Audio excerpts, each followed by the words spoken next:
Praise God. Praise God. God is good all the time and all the time. God is good. Praise God. Praise God. Isang mapagpalang araw po sa bawat isa. Sa pagkakataong ito, tayo po idudulog, lalapit sa ating Diyos na buhay ng may pananampalataya na kung saan may dalawa o tatlo na nagkatipon sa kanyang ngalan. Naroon siya sa kanilang kalagitnaan. Sa araw na ito, tayo po idudulog sa Panginoon sa ngalan ng bayan ng Ubay sa probinsya ng Bohol. Ating hihilingin na maitatag ang altar ng ating manunubos sa bayan ng Ubay. May mudag sa atong mga kaigsuunan diha sa Visayas ug sa Mindanao. Bisan pa katong atong mga kaigsuunan nga anaa sa Luzon ug sa laing nasod. Talaygon ang Ginoo sa walay katapusan. Ang atin pong pagsambahay mula sa Aklat ng Mga Awit, 74 na kabanata. Ang talata po ay 2. Yaong tipang ginawa mo ay huwag mong lilimutin ang masamay naglipana sa pook na madidilim, lagana pang karahasan kahit saan sa lupain. Yaong tipang ginawa mo ay huwag mong lilimutin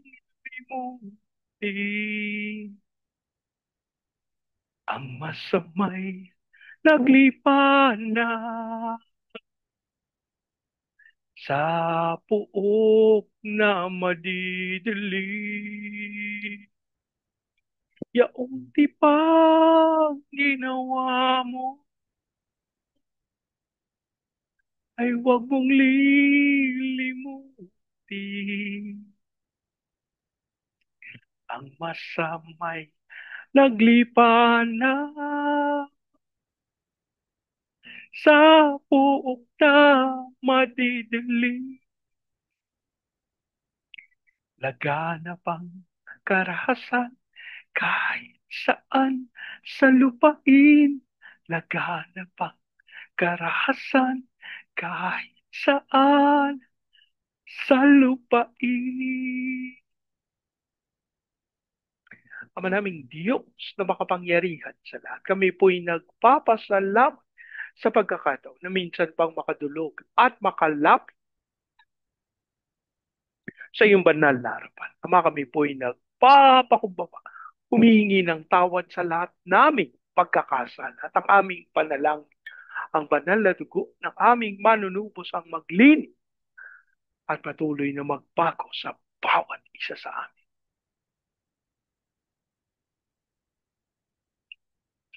Ama, dasal din po namin ang iyong paglilinis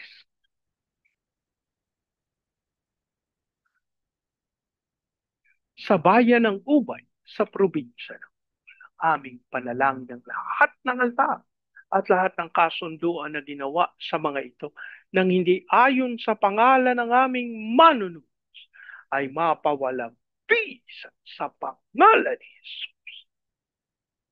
At ang aming hiling tunay sa pangunguna ng iyong Santong Espiritu ay tatag ang altar ng aming Panginoong Hesukristo sa bayan ng Ubay. Maraming salamat po ang aming pag-asa. Tinugon nyo, tinanggap namin ang aming panalangin sa pangalan ng aming Panginoon Jesus. Amen. Amen. Amen. Amen. Amen. Amen. Amen. Praise God. Praise God. Ang atin pong pagkukulay ay mula sa Aklat ng Genesis, 27 kabanata, talata 14 hanggang 17. Kumuha Kumuha nga si Jacob ng kambing at iniluto ng kanyang ina ang putahing gustong-gusto ng kanyang ama. Binihisa ni Rebeka si Jacob ng pinakamagarang damit ni Esau na nakatabi sa bahay. Ang mga braso at leg ni Jacob na walang balahibo'y binalutan niya ng balat ng kambing. Pagkatapos ipinadala sa anak ang putahe na may kasama pang tinapay na niluto rin niya. Ang Diyos po ang magpala ng kanyang buhay at makapangyarihang salita. Ang bahagi pong ito ng banal na kasulatan ay tumutukoy sa pagkakataon na ang basbas ay igagawad ng nunong Isaak sa kanyang panganay na anak.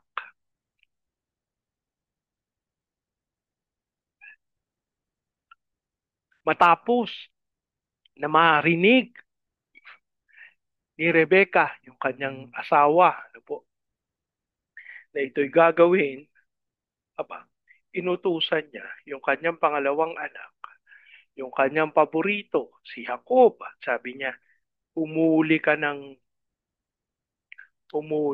kambing, lutuin ko. At ayun na nga, ano po, yung kanyang ginawa, yung patahing gustong-gusto ni Isaac, ang kanyang iniluto. Binihisa ni Rebecca si Jacob ng pinakamagarang damit ni Esau. Alam niyo po, dapat nating maunawa na maari nating isuot ang kahit na anong kasuotan para angkinin na tayo ang may-ari ng mga bagay na talaga namang hindi atin. Pero atin pong mapatutunayan na hindi sasapat yung mga damit, yung mga kasuotan para ating angkinin ang hindi katotohanan. Ano po? At sa pangyayaring ito, ang sabi ng banal na kasulatan, yung mga braso, leeg ni Jacob na walang balahibo, binalutan ng balat ng kambing. Alam niyo, maliwanag yung ginawa ni Rebecca, ano po, na sa pagkakataon na yung kanyang anak na paborito, si Jacob, walang balbon. Aba, sinuotan niya ng balat ng kambing. Alam niyo po, ang pagpapanggap ay isang kakatuwang bagay na marami ang natutukso na gamitin o mahulog sa pain na ito. Sa pag-aakala na sa kanilang pagpapanggap, maaangkin nila yung akala nila ay para sa kanila. Samantalang ang istorya pong ito tumutukoy doon sa pag-angkin ni Jacob ng na siya si Esau, yung kanyang mas nakatatandang kapatid. Mga kapatid, nais ng Panginoon na ipabatid sa atin na hindi natin kailangang magpanggap sa kanyang harapan. Hindi nalulugod ang Panginoon na sa harapan ng Diyos, tayo ay mga mukhang banal. Sa harapan ng mga tao, tayo ay mukhang mababait. Pero sa atin palang mga sarili, kasinungalingan ang lahat ng ito. Mga kapatid, ang atin pong Diyos ay hindi Diyos ng pagpapanggap, pero mamamangha kayo. Kahit yung mga tao na nukno ka ng sama. Si Apostol Pablo po ay kilala natin bilang isang apostol para sa mga hintil. Pero patid natin na bago siya maging ganoon, siya ay isang mahigpit na tagapagtanggol ng relihiyon ng mga Israelita, ng mga Hudyo. Kaya gumagawa siya at nakikiayon sa pagpapapagal, sa pagpapahirap sa mga mananampalataya. Pero minahal ng Diyos na buhay. Mga kapatid, itong pag-ibig na ito, ang nais ng Diyos na ating taglayin, na kahit tayo inuhusgahan, na kahit na tayo ginagawa ng hindi mabuti, hindi tayo magtatago ng galit, sakit, hinanakit, sama ng loob. Pagkus, ang ating tataglayin ay ang ating pagmamahal para sa ating Panginoon.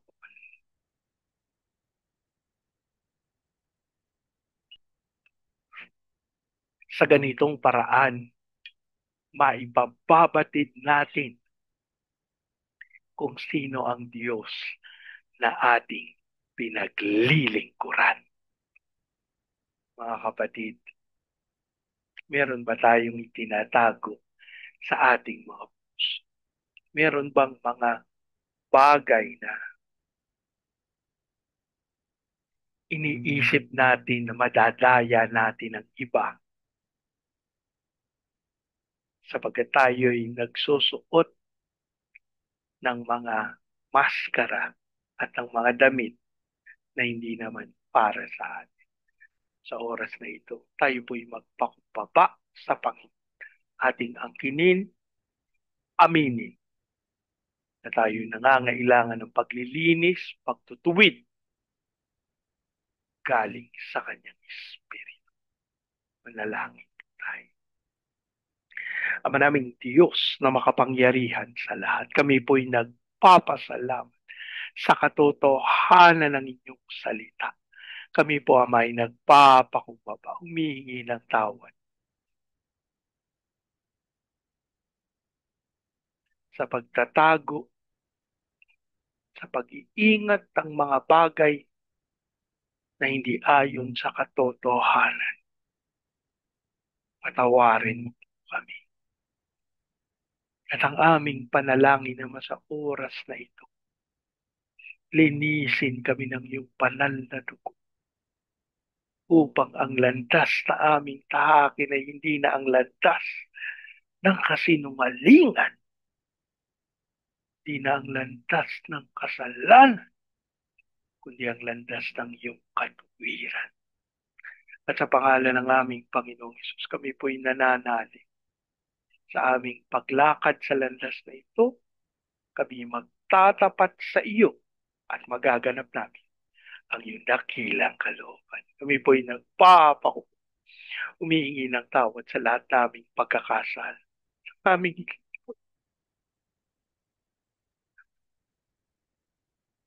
tunay na maganap namin ang iyong dakilang kalooban. Ama, amin din pong itinutulog sa iyo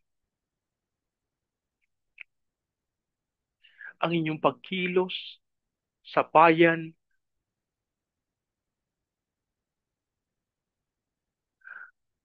ng Ubay sa probinsya ng ang aming panalangin. Ikaw po ang gumanap ng pagkakaisa sa katawan ng aming Panginoong Hesukristo. Magkaroon ng patawaran at tunay na ang unawaan ang mamayagpag sa bayan ng Ubay. At sa pangalan ni Jesus, kami po inananalig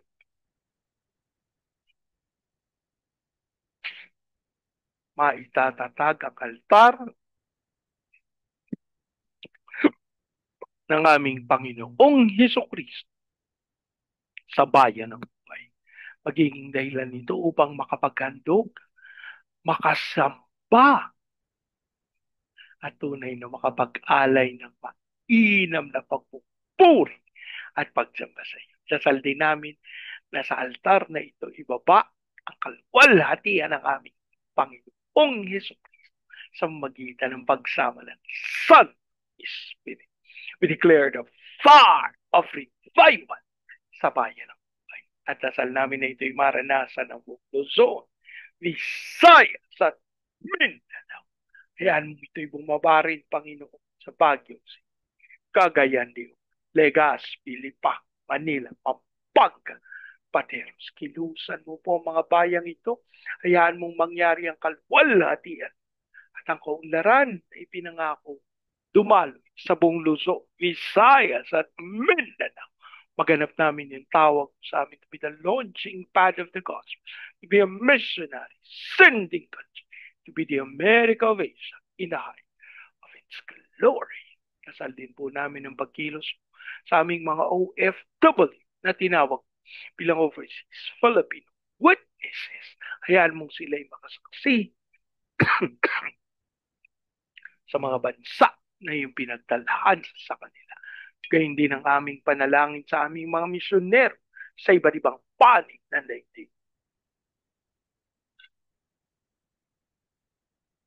Gabayan mo po sila, Ama, at ipagkaloob ang lahat ng kanilang pangangailangan ayon sa iyo kalooban. Dasal din po namin ang aming mga tagapanguna, ang aming President Marcos, Vice President Duterte, ang Senado, Kongreso, Judiciary, Military, Police, local government. We declare the fear of the Lord na maghari sa aming gobyerno. Dasal namin na kilalanin kami lang Diyos at tagapagligtas. At we also pray sa mga bansa na tutunguhin ng iyong lingkod upang manalangin for the fire of revival. Sa Vietnam, Cambodia, Vietnam,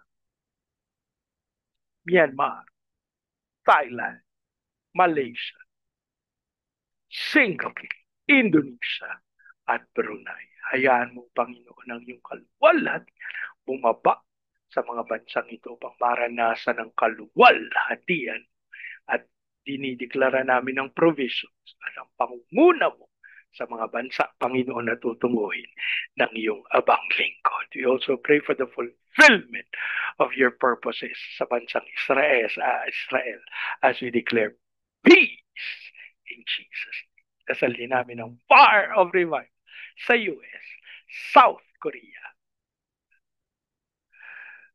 Russia, at Brazil. Maraming salamat. Inaangkin namin, tinugon nyo, tinanggap namin ang aming panalangin sa pangalan ng aming Panginoon Jesus. Amen. Amen. Amen. Amen. Amen. Amen. Amen. Praise God. Praise God. Sa pagkakataong ito, yan niyo pong salitain ko ang basbas ng Panginoon sa inyo at sa inyong sambayan. I declare the everlasting love of the Father. I declare the unending blessings of the Son. I declare the sweet, sweet, sweet fellowship of the Holy Spirit now and forever. I declare there's no house and lot with parking, with a no vehicle, and with a flourishing business. In Jesus' name. Amen. Amen. Amen. Amen. Amen. Amen. Amen. Amen. Amen. Praise God. Praise God. Hanggang sa susunod. Sama-sama nating ideklara, God bless the Philippines big time. And so we declare to God be all the glory in Jesus' name. Amen. Amen. Amen. Amen. Amen. Amen. Amen. Amen. Praise God. Praise God.